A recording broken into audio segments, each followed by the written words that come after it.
여러분들은 천국 하면은 떠오르는 생각이 어떤 것들이 있습니까? 천국 하면 천국에 갔다 왔다가 보고 온 이야기들을 간증하는 것도 떠오를 수 있고, 또 우리가 죽고 나서 이르게 되는 하나님의 나라 것들에 대한 또 생각이 떠오르기도 하고, 대체로 주님과 함께하는 그 하늘나라를 많이 생각하게 됩니다. 주님께서는 이 땅에 계시는 동안에 그 천국에 대해서도 많이 말씀을 하셨지만, 그 천국이 이 땅에서도 이루어지는 이 땅에서의 천국, 또 우리 안에서 이루어지는 천국에 대해서도 많이 말씀을 하셨습니다. 근데 기본적으로 천국이라고 하는 것은 영적인 세계이기 때문에 물질적인 이 세계를 가지고 설명할 때는 한 번에 설명이 잘 안 되죠. 그래서 여러 가지로 비유를 이렇게도 해보고 저렇게도 해보고 하는 내용들이 많이 있습니다. 특별히 마태복음 13장에 보면 모든 내용이 다 천국에 대한 비유입니다. 예수님께서 천국에 대해서 비유로 말씀하시기를 하면서 다 말씀하고 있는 것들입니다. 그래서 씨 뿌리는 비유로 네 가지 밭을 이야기할 때도 그 천국에 대한 비유로 말씀을 하시는 겁니다. 이어서 또 알곡과 가라지의 비유도 말씀을 하시는데 그것도 역시 그렇습니다. 또 겨자씨와 누룩에 관한 비유도 천국에 관한 비유라라고 하면서 이어서 또 말씀을 하고 있는데, 그렇게 여러 번에 걸쳐서 이제 말씀을 하는 거죠. 그 다음에 말씀하고 있는 것이 이제 본문에 읽은 이 세 가지의 비유로 또 천국에 대한 말씀을 하고 있습니다. 이 모든 것들이 다 이 땅에 있는 그 천국, 이 땅에 있는 천국이 어떤 것인가라고 하는 것을 설명을 하고 있는 것입니다. 농사를 지을 때 씨를 직접 밭에다가 뿌리는 경우도 있지만, 대부분의 경우는 모판에다가 모종을 키워서 비닐하우스에서 어느 정도 길르다가 때가 되면 이제 밭에다가 옮겨 심는 경우가 많습니다. 그런 것처럼 이 모판과 같은 그렇게 천국의 삶을 시작하고 또 가꾸고 준비하는 그것이 이 땅에서의 천국, 이 땅에서의 누리는 천국의 삶이 될 수 있습니다. 그것이 이제 하늘로 옮겨지게 되는 거죠. 지금 본문에 보면은 그렇게 설명하는 이 땅에서의 천국을 몇 가지 세 가지로 말씀을 하고 있는데, 이제 공통적인 것이 뭐냐면 좋은 것과 그렇지 못한 것, 이 같이 섞여 있는데 그 중에서 이제 좋은 것에 포커스를 두고 천국이라고 말씀을 하고 있는 그런 내용입니다.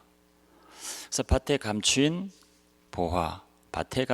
보화를 처음에 얘기하고, 그 다음에 이어서 좋은 진주를 찾아다니던 장사, 상인의 이야기를 하고, 세 번째로는 바다에 친 그물, 많은 각종 고기를 거두어들인 그 그물에 관한 이야기를 이렇게 이어서 하고 있습니다. 근데 같은 얘기를 몇 가지 케이스만 달리 다른 표현을 써가지고 하고 있는가라고 하면 이제 그렇지가 않은 것이, 관점 자체가 조금씩 다릅니다. 밭에 감춘 보화를 얘기할 때는 그 밭에 감춘 보화도 있고 발견한 사람도 있는데, 밭도 있는데 그 중에 그 보화가 천국이다 이렇게 얘기를 했고요. 두 번째는 진주를 찾는 장사, 그 비즈니스맨이죠. 그 상인, 찾는 그 사람을 얘기하는 겁니다. 그 진주를 천국이다 또 이렇게 하지 않고, 이번에는 그 진주를 찾는 사람, 그 장사하는 사람이 천국이다 이렇게 또 말씀을 하시고, 세 번째는 이 그물을 얘기하시면서 그때 그물로 거둔 고기, 좋은 고기도 있고 안 좋은 고기도 있는데, 그 고기 아니면 그 고기를 잡는 어부를 얘기하지 않고 그물이다 이렇게 얘기를 하거든요. 그러니까 세 가지 관점이 조금씩 다릅니다. 그래서 이 세 가지 비유를 통해서 조금씩 다른 이 관점으로 말하고 있는 천국에 관한 비유, 거기에 들어있는 비밀을 같이 좀 나누겠습니다. 첫 번째는 밭에 감추인 보화의 이야기입니다. 밭에 감추인 보화 이야기는 어떤 사람이 우연히 밭에 감추인 보화를 발견하는 데서부터 시작합니다. 근데 보화가 밭에 감춰져 있다고 했기 때문에 볼 수가 없는 겁니다. 아무리 그 지역을 지나가고 해도, 많은 사람 지나가도 그 보화를 발견할 수가 없습니다. 잘 감춰져 있기 때문에. 근데 어떤 사람은 거기에 보화가 있는 줄 알고 그것을 알아차렸다는 겁니다. 아무도 알 수 없는데 그 발견한 사람은 어떻게 알 수 있었을까? 뭔가 인포메이션이 있었다는 겁니다. 그 감춘 사람이, 그 사람이 찾을 수 있도록 뭔가 인포메이션을 준 겁니다. 그렇지 않고는 찾을 수가 없는 거죠. 저절로는 찾을 수 없는 것인데 어쨌든 이 사람은 우연히 이것을 찾았습니다. 성경에서 보화를 얘기할 때는 항상 예수 그리스도입니다. 예수 그리스도가 보화인 거죠. 우리 질그릇 안에 보화가 있다라고 할 때 우리 질그릇, 우리 몸에 예수 그리스도가 있다라고 하는 것입니다. 그 보화는 항상 예수 그리스도입니다. 근데 감추인 보화라 그랬으니까 예수님이 감추어져 있다는 겁니다. 예수님이 이 땅에 육신 입고 오셨는데 하나님의 그 비밀이 드러났는데 사람들은 보고도 알 수가 없습니다. 감추어져 있기 때문에. 그래서 고린도전서 2장 9절 10절에서 이렇게 말씀하고 있습니다. 하나님이 그 사랑하는 자들을 위하여 예비하신 모든 것은 눈으로 보아도 볼 수 없고 귀로 들으려고 해도 들을 수가 없고 마음으로 생각하려고 해도 생각할 수 없고 깨달을 수가 없는 것이라 라고 얘기하면서 오직 성령으로 하나님께서 이것을 우리에게 보이셨으니 성령은 곧 깊은 것, 곧 하나님의 깊은 것이라도 다 통달하시느니라 그랬습니다. 오직 성령께서 이것을 보여주셔야 우리가 볼 수 있다는 겁니다. 성령께서 우리에게 생각나게 해주셔야 생각이 날 수 있다는 겁니다. 성령께서 들려주셔야 들을 수 있다는 겁니다. 예수 그리스도는 감춰져 있기 때문에 그냥은 보아서 들어서 생각해서 알 수가 없는 분이라는 겁니다. 오직 성령께서 하나님의 깊은 생각을 다 통달하시고 하나님의 경륜을 다 알고 계시고 하나님의 섭리를 다 알고 계시고 하는 그 성령께서 우리에게 감동을 해 주셔야 그 감추인 보혜인 예수를 알 수 있다는 겁니다. 고린도전서 12장 3절에서도 누구든지 성령으로 하지 않고는 예수 그리스도를 주시라 할 수가 없다라고 했습니다. 예수님을 나의 주님이라 하고 고백을 할 수 있는 것도 성령께서 우리를 감동해 주시고 하셨기 때문에 그런 거죠. 그럼 성령께서 어떤 사람에게 그런 감동을 주시고 어떤 사람에게 나타나셔서 이 보화를 알게 하시냐 이 말입니다. 밭에 감추인 이 보화를 어떤 사람에게 알려주시냐라고 하는 거죠. 누가 그 보화를 찾겠는가라고 하는 겁니다. 누가 찾을 수 있겠습니까? 로마서 9장 16절에서 말씀하겠습니다. 그런즉 원하는 자로 말미암음도 아니요 다른 복질하는 사람도 자로 말미암음도 아니요 오직 긍휼히 여기시는 하나님으로 말미암음이니라 그랬습니다. 그러니까 우리가 원한다고 그것을 찾을 수 있는 것도 아니고 열심히 다른 박질에 뛰어서 찾으러 다닌다고 해서 찾을 수 있는 것도 아니라는 것입니다. 오직 우리를 불쌍히 여기시고 긍휼히 여기시는 하나님으로 말미암아 하나님께서 은혜를 주셔서 그것을 보게 하신다는 겁니다. 하나님께서 특별히 여러분들에게 힌트를 주셔서 성령으로 알게 하시고 눈을 열어주시고 귀를 열어주시고 마음을 열어주셔서 감춰진 그 보화인 예수를 알게 하셨다는 겁니다. 이 자리에 여러분들이 나와 앉아 계신 것이 여러분들이 원해서 다른 박질을 잘해서가 아니라 긍휼히 여기시는 하나님의 은혜로 말미암아 이 자리에 나와 있는 줄로 믿습니다. 하나님께서 왜 여러분들을 사랑하셔서 이 자리로 부르시고 남들은 보지 못하고 알 수 없는 그 보화를 알게 하시고 또 그것을 소유하게 하셨을까요? 생각할수록 그것은 참 미스테리입니다. 수많은 사람들이 있는데 그 많은 사람들 중에서 우리를 부르시고 이 자리에서 앉게 하시고 그 보화를 알고 그것이 정말 하늘의 보화구나 천국이구나 알게 하신 그것이 얼마나 참 큰 은혜인지 그것을 알게 된 사람들 그 가치를 알게 된 사람들 은혜인 것을 깨닫게 된 사람들은 자기의 모든 소유를 팔아서 그 밭을 사게 된다고 합니다. 그러니까 자기의 인생 전부를 거기다가 이제 걸게 되는 거죠. 다른 것 붙드는 것이 아니라 이제 그것만을 붙들게 되는 겁니다. 옛날에 미국의 유명한 복음성가 가수 조지 베벌리 쉐이라는 분이 있습니다. 이분이 아주 천부적인 목소리를 갖고 태어나셔서 노래를 공부하고 싶었는데 뭐 잘 뜻대로 되질 않았습니다. 그래서 한 보험사에서 열심히 일을 하고 있다가 우연하게 어느 라디오 방송국에 요청을 받고 그 방송에 나가서 노래를 하게 됩니다. 아주 그 저음에 그 아주 매혹적인 그 목소리를 갖고 있는 분인데 그때 방송을 한번 타가지고 전국적으로 큰 반향을 일으키게 됩니다. 그래서 그 이후로 대중가요 가수로 출세할 수 있는 이제 길이 열려서 계약을 하겠다고 많은 사람들이 문의를 쇄도하게 됐습니다. 그래서 이분이 정말로 그렇게 할까? 아니면 자기가 늘 소원이던 예수 그리스도 그분을 찬양하는 그 일만 할까 고민하다가 어느 날 자기 피아노 위에 있는 쪽지 하나를 보게 됩니다. 그 어머니가 정말 신실한 그 어머니인데 어떤 시를 하나 적어가지고 피아노 위에다 두었는데 그 내용이 이랬습니다. I would rather have Jesus than silver and gold. 이 세상의 어떤 것들, 금이나 은인보다도 나는 예수를 취하리라 라고 하는 그런 내용의 시입니다. 우리말로 주 예수보다 더 귀한 것은 없네. 그 찬양, 그 찬송가 내용이죠. 너무 감동을 받아가지고 그렇지, 내가 예수보다 더 귀한 것은 없지. 여기다 나의 모든 것들을 다 걸었지. 그러고 즉석에서 그 시를 가지고 피아노를 치면서 붙여서 만들었던 곡이 주 예수보다 더 귀한 것은 없네. 그 찬송가입니다. 이렇게 이 부활을 발견한 사람들은 자기의 모든 것들을 거기다가 다 걸게 되는 겁니다. 그게 모든 소유를 다 팔아서 밭을 샀다라고 하는 이야기죠.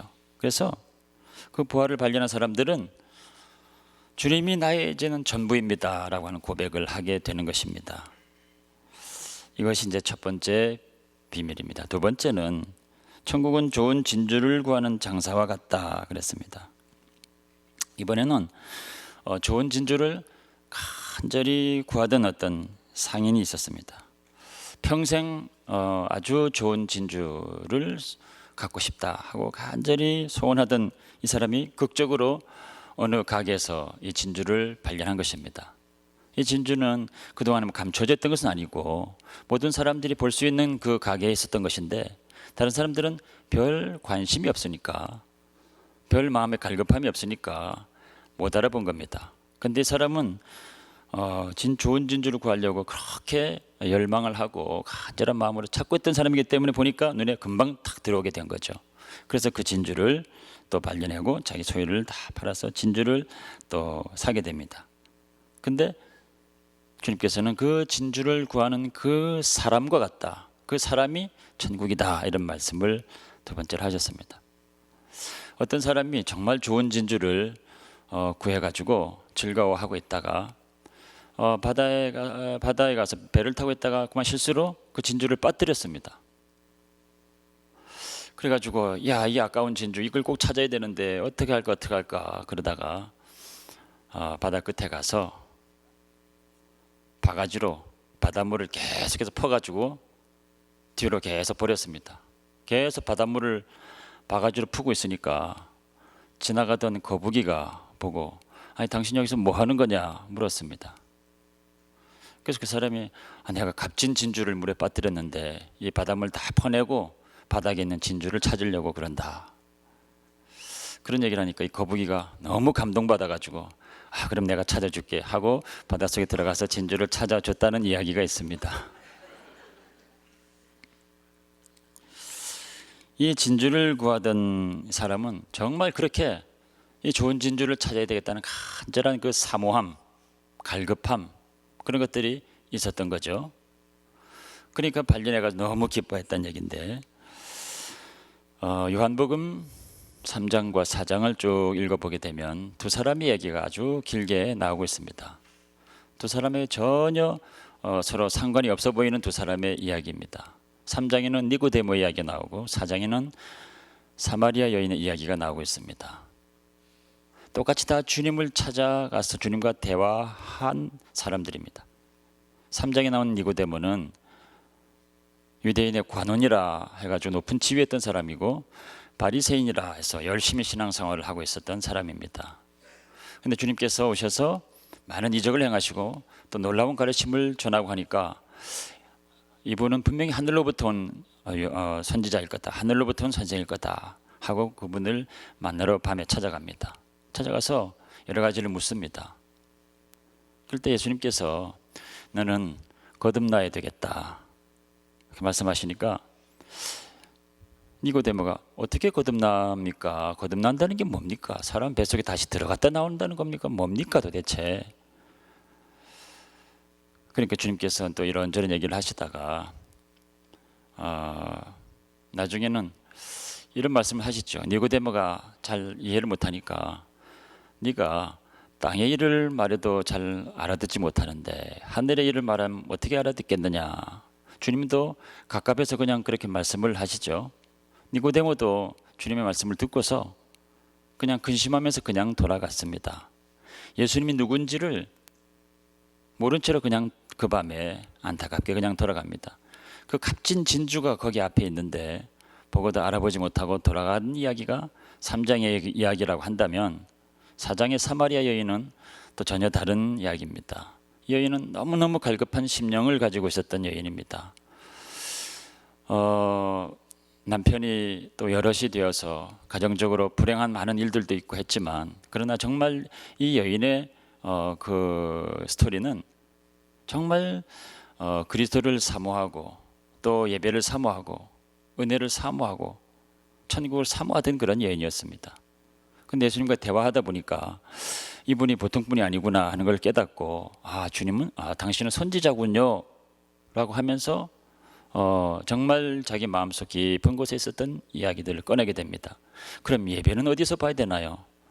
유대인들은 저기서 보고 우리는 여기서 보고 하는데 어디가 옳습니까? 물어보기도 하고 그러다가 주님께서 예배에 대해서 쭉 말씀하시니까 그러면 이 모든 것들에 대해서 그리스도 메시아 그리스도 그분이 오시면 다 알려주실 텐데 하고 고백을 합니다.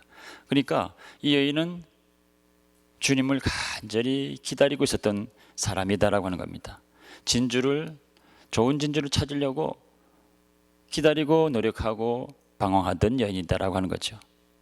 그 얘기를 듣고 주님께서 내가 그니라 이렇게 말씀하니까 이 여인의 눈이 확 열리게 되는 겁니다.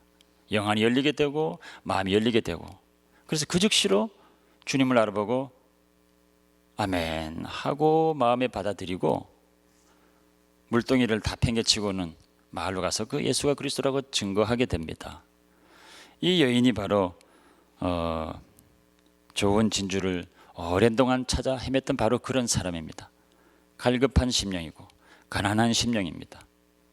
그런 사람들에게는 예수님께서 찾아가셔서 그 마음 가운데 들어가시죠. 첫 번째 밭에 감춘 보화가 천국이라고 한다면 두 번째 그 보화를 찾아 헤맸던 이 사람 갈급한 심령이고 간절한 심령이고 가난한 심령인 이 여인에게는 그 보화 그 마음 가운데 들어가게 됩니다. 그래서 그 마음 가운데 천국이 이루어지게 되는 거죠. 그래서 주님이 천국은 그 진주를 구하는 장사와 같다. 그 사람 상인과 같다. 이렇게 말씀을 하신 것입니다. 세 번째 스토리는 바다에 치고 각종 물고기를 모으는 그물이다. 이렇게 말씀을 하셨습니다. 보화도 그렇고 진주도 그렇고 아주 소중한 거죠. 아주 소중한 겁니다. 근데 여기서 여러 각종 물고기들이 모이는데 그 중에서 좋은 물고기가 천국이다 이렇게 말씀하지 않고 그물이 천국이다 그랬습니다. 이 그물 안에는 여러 각종 물고기를 모으는 것이라 그랬습니다. 아주 다양한 물고기들이 모이게 되는 겁니다. 그 고기를 잡는 것이 이제 그물입니다. 근데 그 그물이 천국이다 그런 그물이 천국이다 이렇게 말씀을 한 겁니다.